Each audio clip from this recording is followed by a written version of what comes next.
Vocês lembram que nas semanas anteriores, primeiro live que a gente fez, eu comecei a mostrar para vocês por que a gente ia começar a falar de evangélicos e homofobia, e até fez uma brincadeira, né, dizendo que um amigo meu, na verdade, uma brincadeira, realidade pura, né, um amigo meu me perguntou por que eu não coloquei o título dos vídeos como evangélicos contra a homofobia,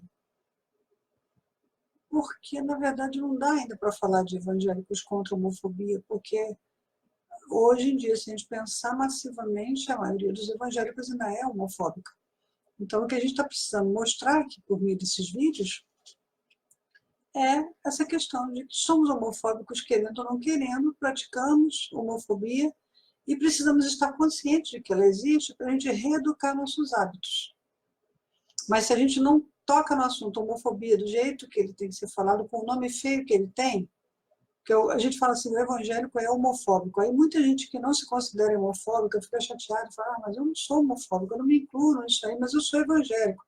Mas aqui, por esses vídeos, o que a gente está fazendo é justamente destrinchar esse conceito de homofobia para vocês entenderem como é que a gente, de fato, é homofóbico. Aí, live 2, semana passada, tinham me pedido para falar sobre esse gibi do Viva a Diferença. E aí hoje a gente vai continuar o tema dos bi, é o segundo e último vídeo sobre esse assunto, porque no ano passado me fizeram um pedido de fazer um parecer sobre esse gibi. E eu dei um primeiro parecer, que eles estavam fazendo todo um estudo, falei o que eu pensava, e isso eu li aqui na semana passada, no live da semana passada, e disse para vocês que hoje eu não iria mais tocar no assunto do porquê que o gibi não funciona, porque isso já foi dito no ano passado. Hoje eu ia trazer para vocês uma discussão sistemática sobre pontos do gibi que eu considero bastante aflitivos, conflituosos, e que ao invés de ajudar numa educação sobre a diversidade de gênero, eles atrapalham mais. Então, hoje eu vou falar sobre o conteúdo do gibi. E na semana que vem a gente já vai tratar de outro tema, a gente não vai mais falar de gibi, tá bom? É um site, não é? Valorização da Família Cristã. Nesse site foi feito um gibi para conversar com crianças na idade aí de 4 a 8 anos de idade sobre identidade de gênero. Essa que é a grande crise, né? E, na verdade, o conteúdo do gibi é um conteúdo combativo da ideologia de gênero. E o que eu disse aqui na semana passada foi que enquanto a gente ficar discutindo essa questão, sempre no viés da ideologia de gênero, a gente está reforçando a homofobia. Porque a ideologia de gênero é uma ideologia como muitas outras que tem por aí. Ela não predomina numa sociedade como a nossa, que é uma sociedade latina, machista por natureza, ainda é patriarcal por escolha nossa. Então demora muito, tá entendendo? Para sair essa cultura de dominação masculina, isso demora muito tempo, então o pessoal não precisa nem ter medo de ideologia de gênero, porque isso não vai colar aqui, porque nem nos países do hemisfério norte, onde já foi adotado ideologia de gênero, até no sistema escolar, isso já está sendo revisto, já está reagindo ao contrário. A própria França mesmo tem grupos de pais e mães lá que estão mostrando como foi danoso para as crianças. E falei também na semana passada que eu não estou condenando nem fazendo uma crítica às intenções dos líderes que quiseram fazer esse gibi, nem da pessoa que bolou ele, eu não estou de forma alguma fazendo nenhum tipo de ataque, tá? Só estou dizendo que não é eficiente, e não é mesmo. Não é por conta das coisas que eu mostrei lá para vocês na semana passada e que estou mostrando agora, tá bom? Porque o que eu vou fazer aqui agora é mostrar para vocês quais são os pontos do gibi que eu acho extremamente complicados para a gente sustentar como um modelo educacional para esse momento que a gente está vivendo, tá certo? O próprio título é problemático, ele fala viva a diferença. Se ele está falando de viva a diferença, ele está pressupondo que existe uma educação dominante que diz que somos todos iguais, em termos de gênero. Isso, na verdade, nem entre o segmento LGBT. Esse é o primeiro mito que precisa ser derrubado. Quando a gente trabalha muito tempo dentro do ambiente LGBT, com cuidado, com aconselhamento e etc., como é o meu caso, Uma das coisas que a gente precisa entender é que não existe igualdade. Existe igualdade de direitos, mas não de gênero. Existe tanta diferença de gênero que até hoje a tal da sigla LGBT, que é lésbicas, gays, bissexuais e trans de forma geral, ela ganhou agora um sinal de mais do lado LGBTQ+, porque tem o Q de queer, tem o I de indeterminados, tem o SP de pangênero, um monte de coisa. Então, dentro do segmento LGBT, se tem muito bem demarcado que são todos diferentes.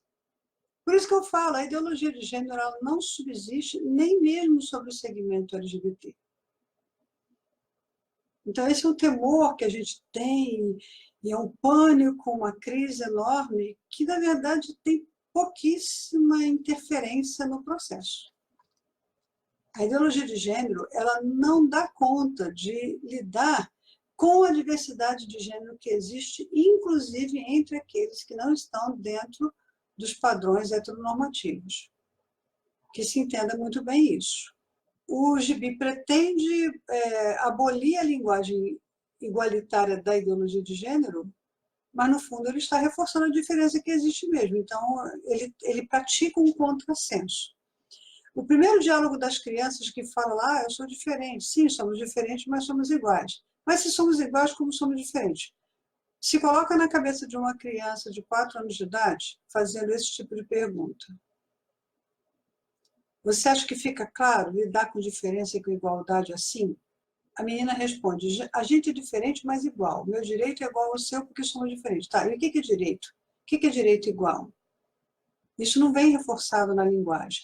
Então, o menino fala, minha cabeça está confusa. Se sou diferente, como posso ser igual onde eu sou diferente? Na cabeça, no corpo, eu sou menino e você é menino. Ok. Aí começa toda a parte de reforço, né, da identidade binária, onde só tem homem e mulher, e toda a base é biológica. Quem já estudou um pouquinho a questão de gênero, sabe que o padrão biológico ele só estabelece identidade reprodutiva. Ele não estabelece identidade afetiva, ele não estabelece identidade sexual.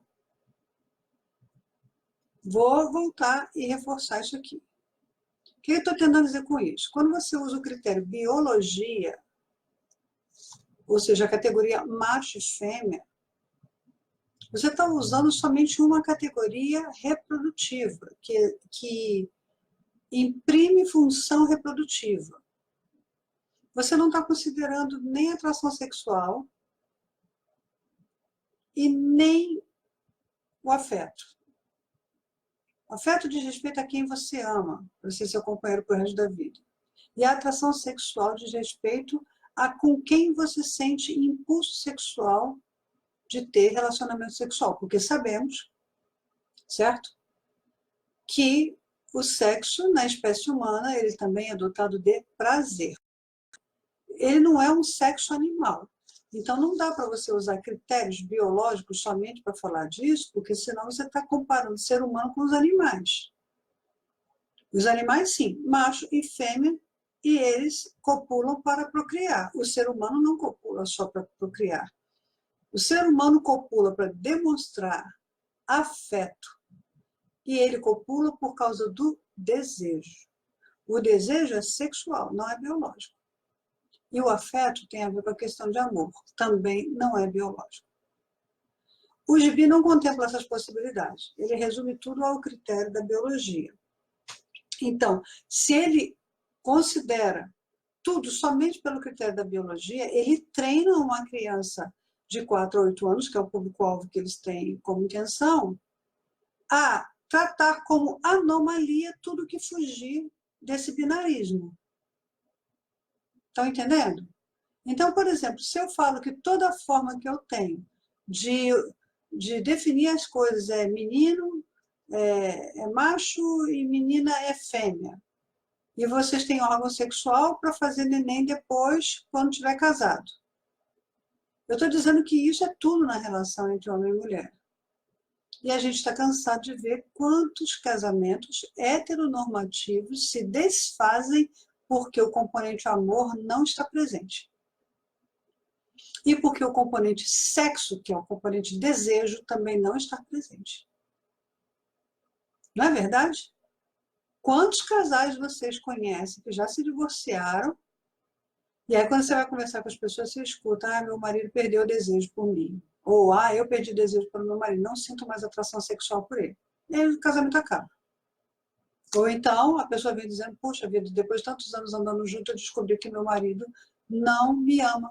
Ou eu descobri que a minha mulher não me ama, por isso ela me trai e vai sair com outras pessoas. Então, veja, para poder manter uma união heteronormativa e estável, tem que ter o componente do afeto, que é o amor, e se esse amor for traído, o casamento se desfaz, certo? E tem que ter o componente de atração, porque ninguém aguenta ficar casado com uma pessoa que não tem desejo por ela. Isso cedo ou tarde vai trazer transtornos de ordem enorme. Temos aqui psicólogas aqui assistindo o nosso live que podem atestar isso. Uma relação saudável, ela tem que ter os três componentes. Até muito mais os outros componentes que não são biológicos. Por quê? Um casal pode ser estéril. Nem ele pode ser pai, nem ela pode ser mãe, mas eles têm afeto e têm desejo. Aí o casamento sustenta. Não é verdade? Agora, só com sexo, para reproduzir, é tudo menos casamento. É maternidade, é incubadeira, é o que for, mas não é casamento.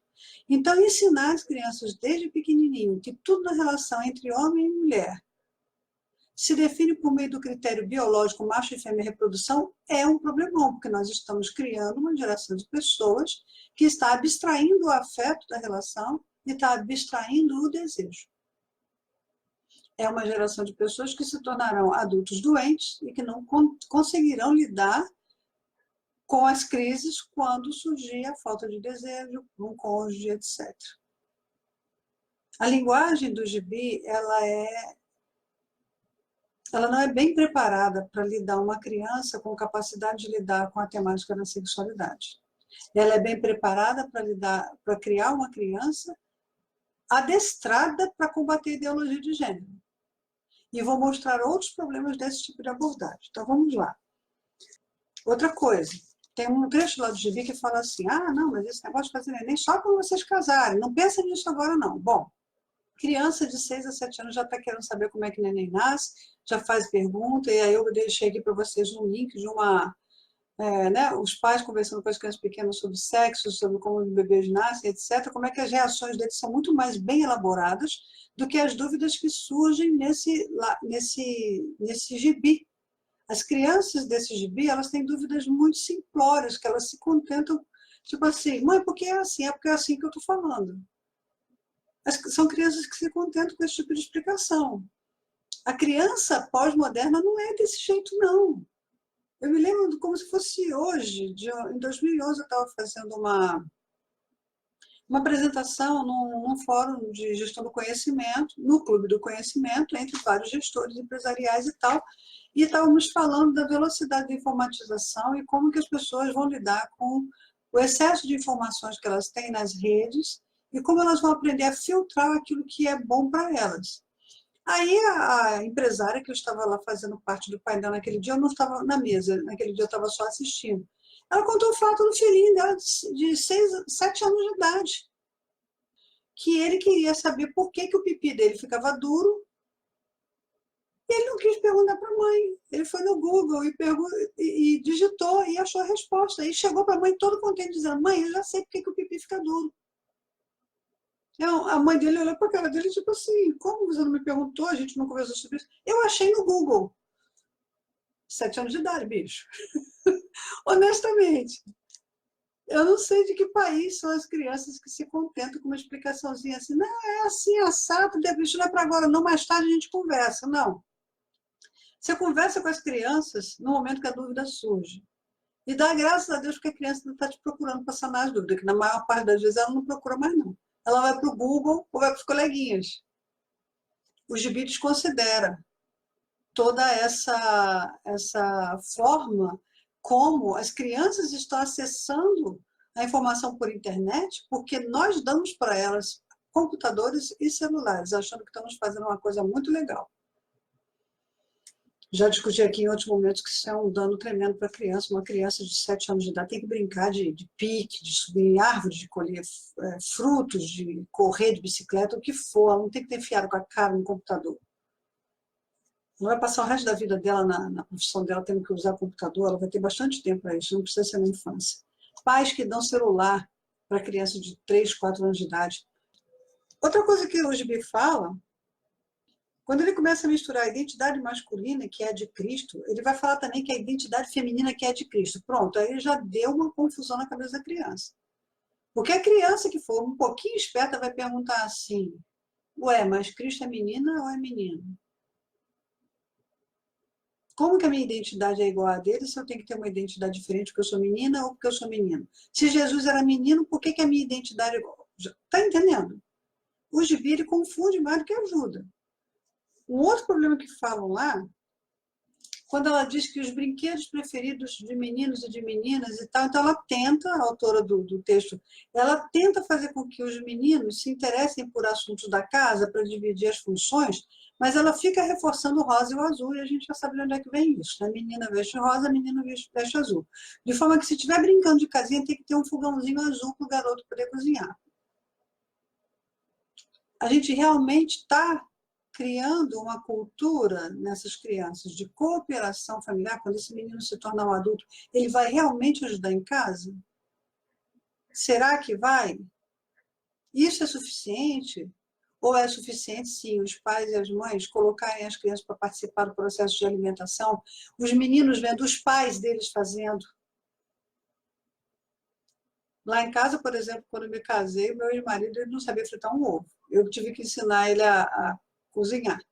E os meus filhos começaram a participar, eu tenho 2 meninos, participar das atividades da cozinha comigo fazendo comida. Vamos lá, pessoal, a gente tem isso aqui, vamos fazer isso aqui. Você vai ralar essa cenoura, você vai fazer isso. Todo mundo cooperava. O cozinhar era um ato coletivo da família. Não tinha essa de tarefa para menina, tarefa para menino. Quando tinha que fazer faxina, era faxina com a família toda, cada um pegava um cômodo. Essas atividades feitas em famílias, além de elas reforçarem a convivência familiar de uma maneira saudável, construindo coisas juntas, ela ajuda a criança a perceber que não tem distinção, não é nas brincadeirinhas, é no fazer. É quando a criança vê o exemplo de que não tem distinção de tarefas entre o pai e a mãe, é que ela reforça isso de que ela tem que cooperar.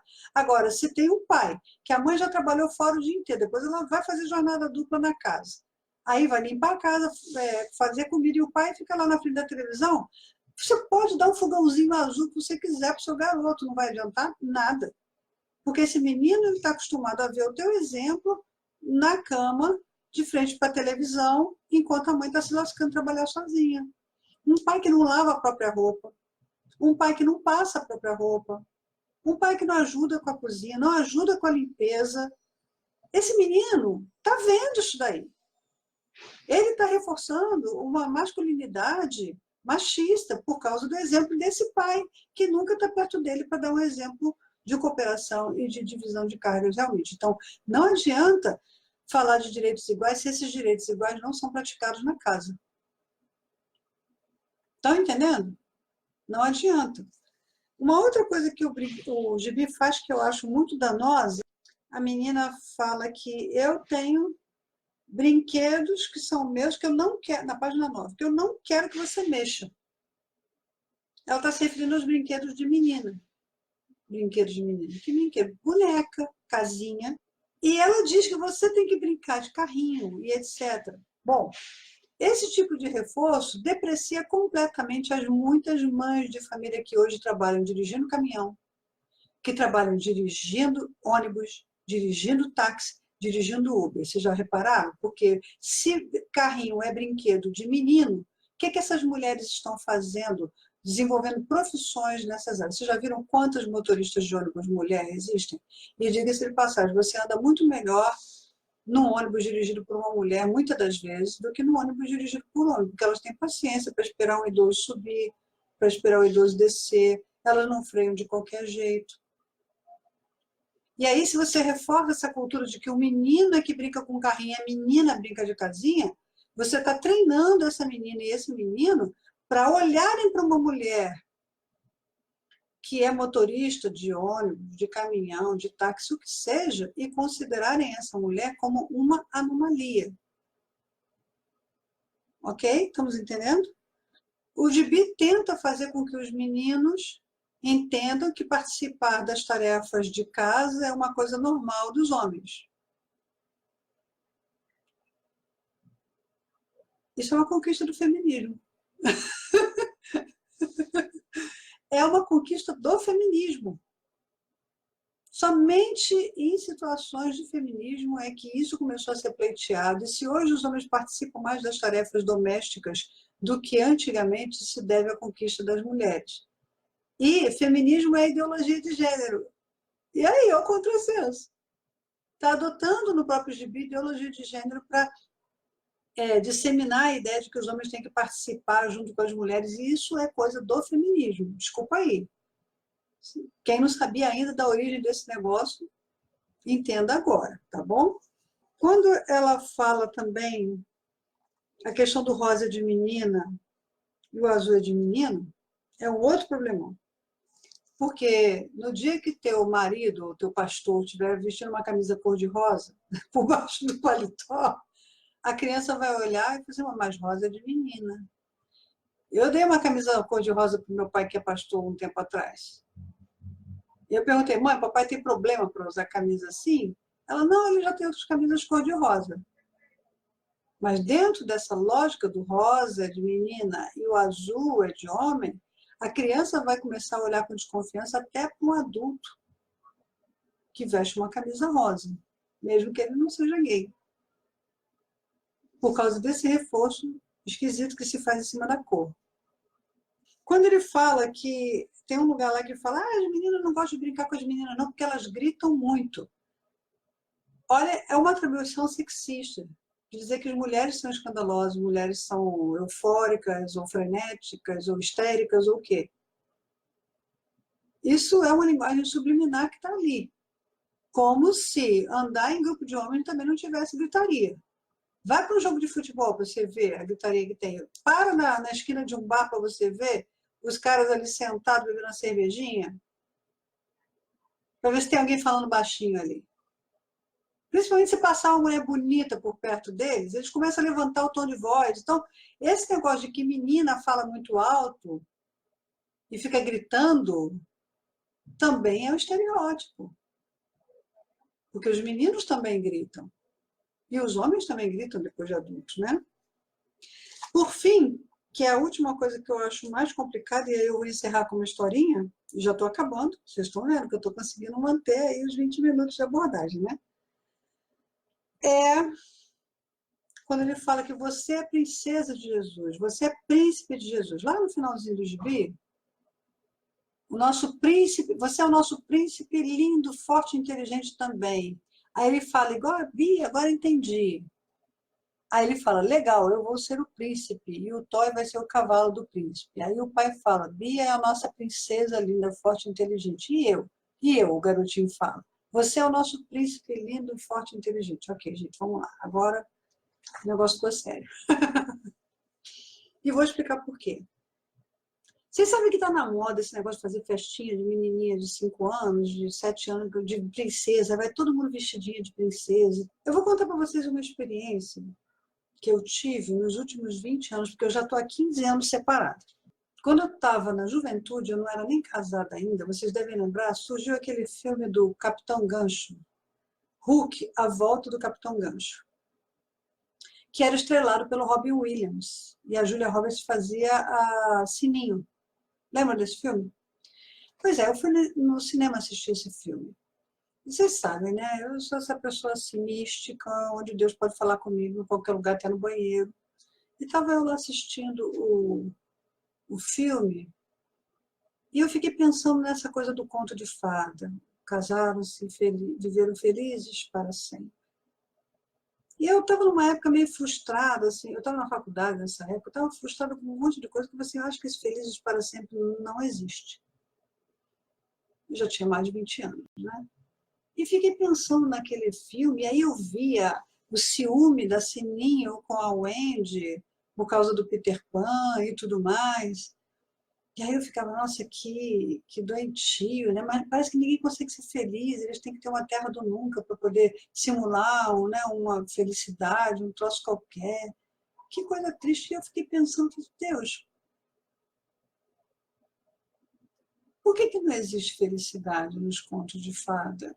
Concreta. Sempre tem esse amor eterno de alguém que quer casar, aí tem umas forças do mal que lutam para separar aquele casal de pombinhos, e depois aquele casal de pombinhos fica ali infeliz, sofrendo as consequências das bruxas más, dos feitiços e etc. E quando eles finalmente vencem aquilo tudo, já está na hora da história acabar. E eu ficava pensando. E aí o Senhor lá comigo, dentro do cinema, falou assim, preste atenção em ver quantas vezes Deus foi mencionado. E aí eu comecei a perceber que conto de fada não tinha espaço para Deus. Nada, nem uma estrutura de frase do tipo, ai meu Deus do céu, nada disso entra na linguagem. Conto de fada não considera a existência de Deus. E eu falei assim, gente, eu assisti o filme todo e não vi Deus nesse estado. Aí o Senhor continuou falando no meu coração, é por isso, não tem centralidade para mim, por isso que não tem felicidade em conto de fada, concreta. Bom, guardei essa informação, não pensei que ela um dia seria útil para mim depois de divorciada. Passaram-se os anos, fiquei 11 anos casada, depois me separei. E depois de separada, eu comecei a encontrar várias colegas minhas que também estavam separadas, da mesma geração. A gente foi mensageiro do rei junto, na igreja, não sei o quê, todas nós nos casamos e também nos separamos. E uma delas, que era mais velha que eu, um ano, falou assim, Líria, o que aconteceu com a nossa geração? Todo mundo se separou. E eu me lembrei que quando eu era menina, a gente ia para a casa dessa colega, que elas eram 5 irmãs lá. E a gente brincava de Bela Adormecida, de Branca de Neve, blá, blá, blá, fazíamos teatro, representando, tinha casinha, tinha sapato alto, tinha vestido de princesa. E essa menina dessa casa, uma das irmãs né, dessa casa, e que faz essa pergunta para mim, o que aconteceu com a nossa geração, que todos nós nos separamos? Sabe quando parece que vem um flash, assim, que vai ligando tudo?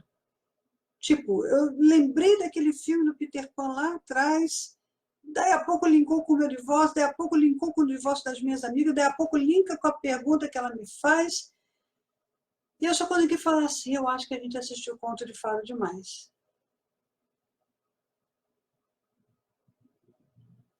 Eu acho que eu nunca dei uma resposta tão precisa em tão pouco tempo, mas na verdade o Espírito Santo já estava trabalhando com esse conteúdo na minha cabeça há muitos anos. Pensa que eu me separei já com 38 anos, e eu tive essa conversa com Jesus lá no cinema quando eu estava com 20 e pouquinhos. Esse que é o problemão de você criar mentalidade de princesas e de príncipes na cabeça das crianças.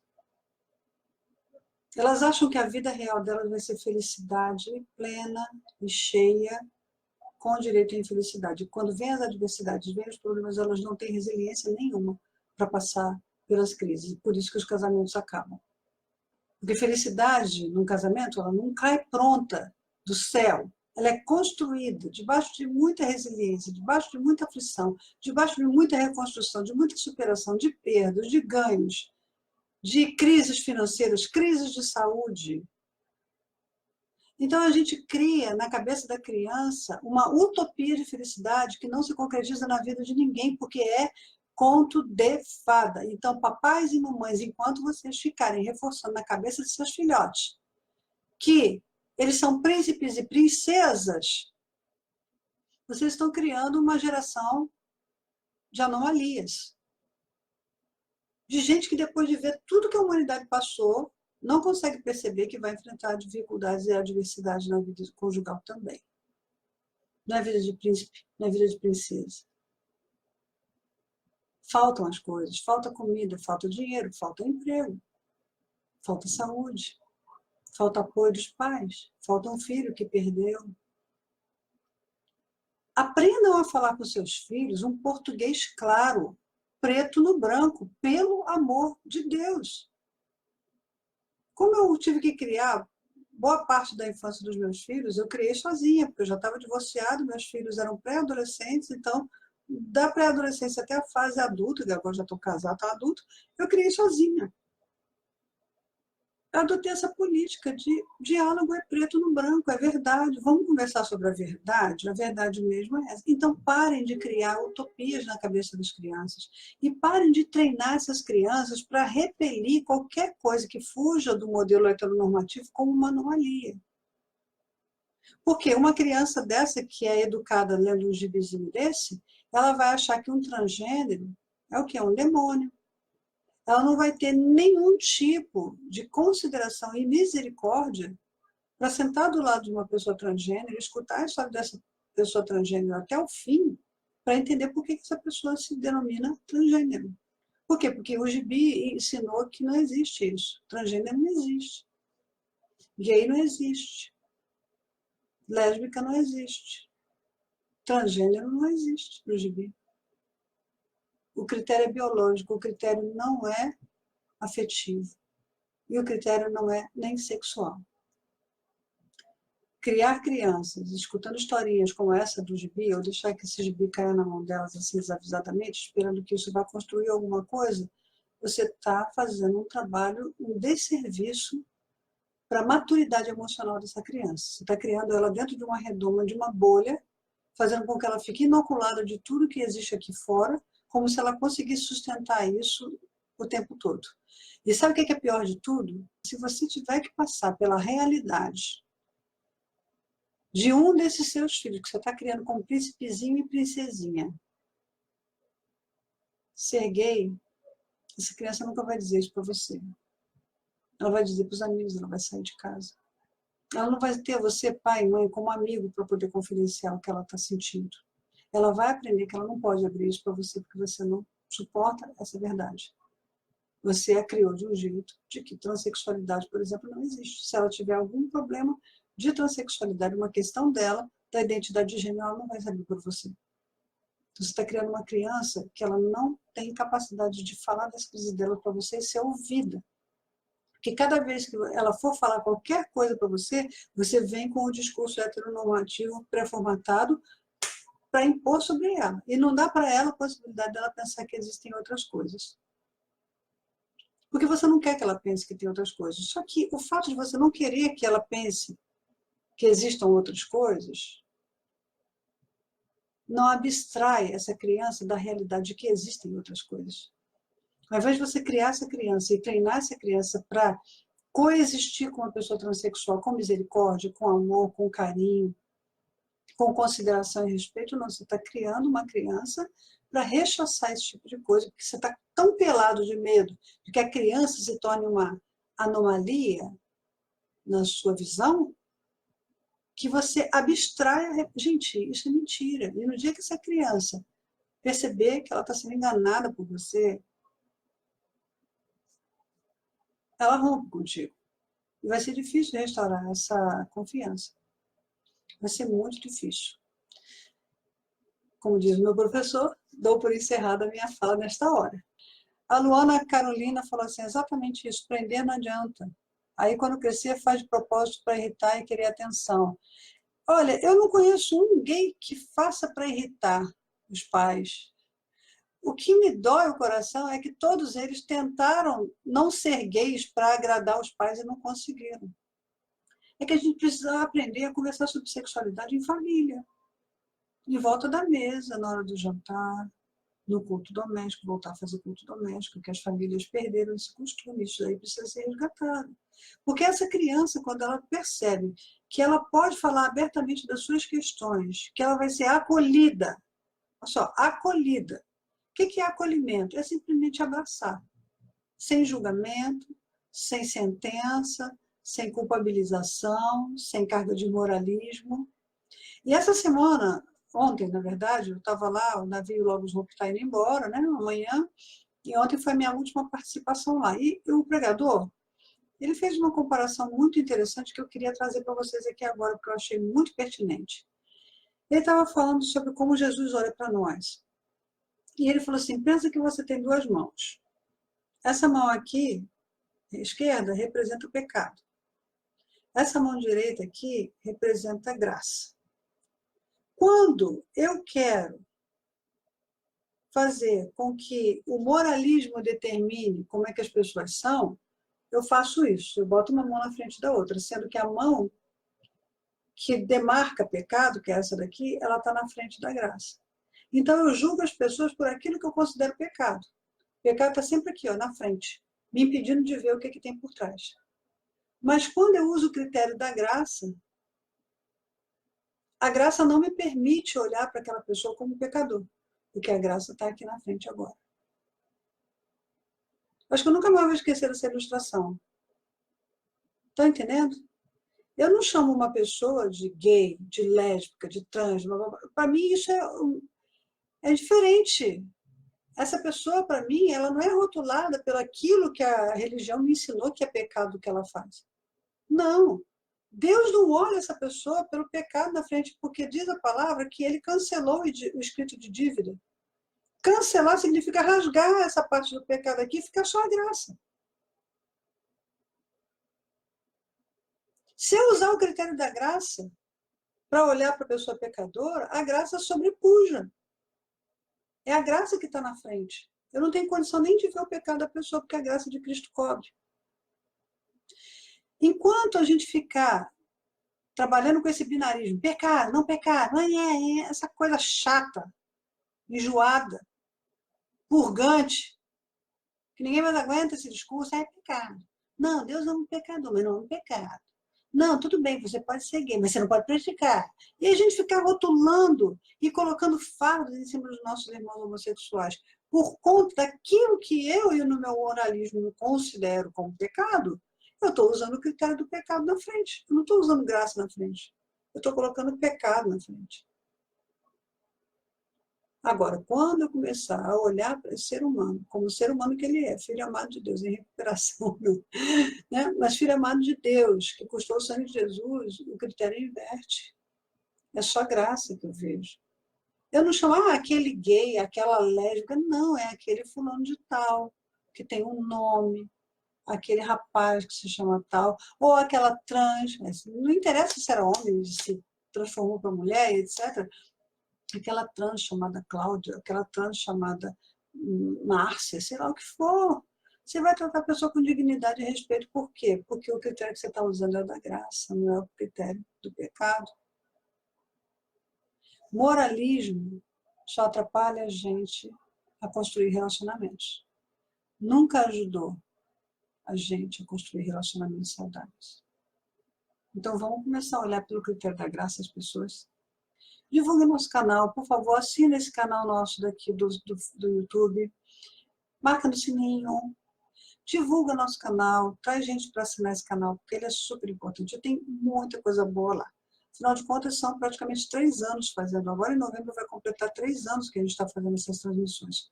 E é muito material. Tá legal, gente? Boa noite, então até semana que vem. Tchauzinho.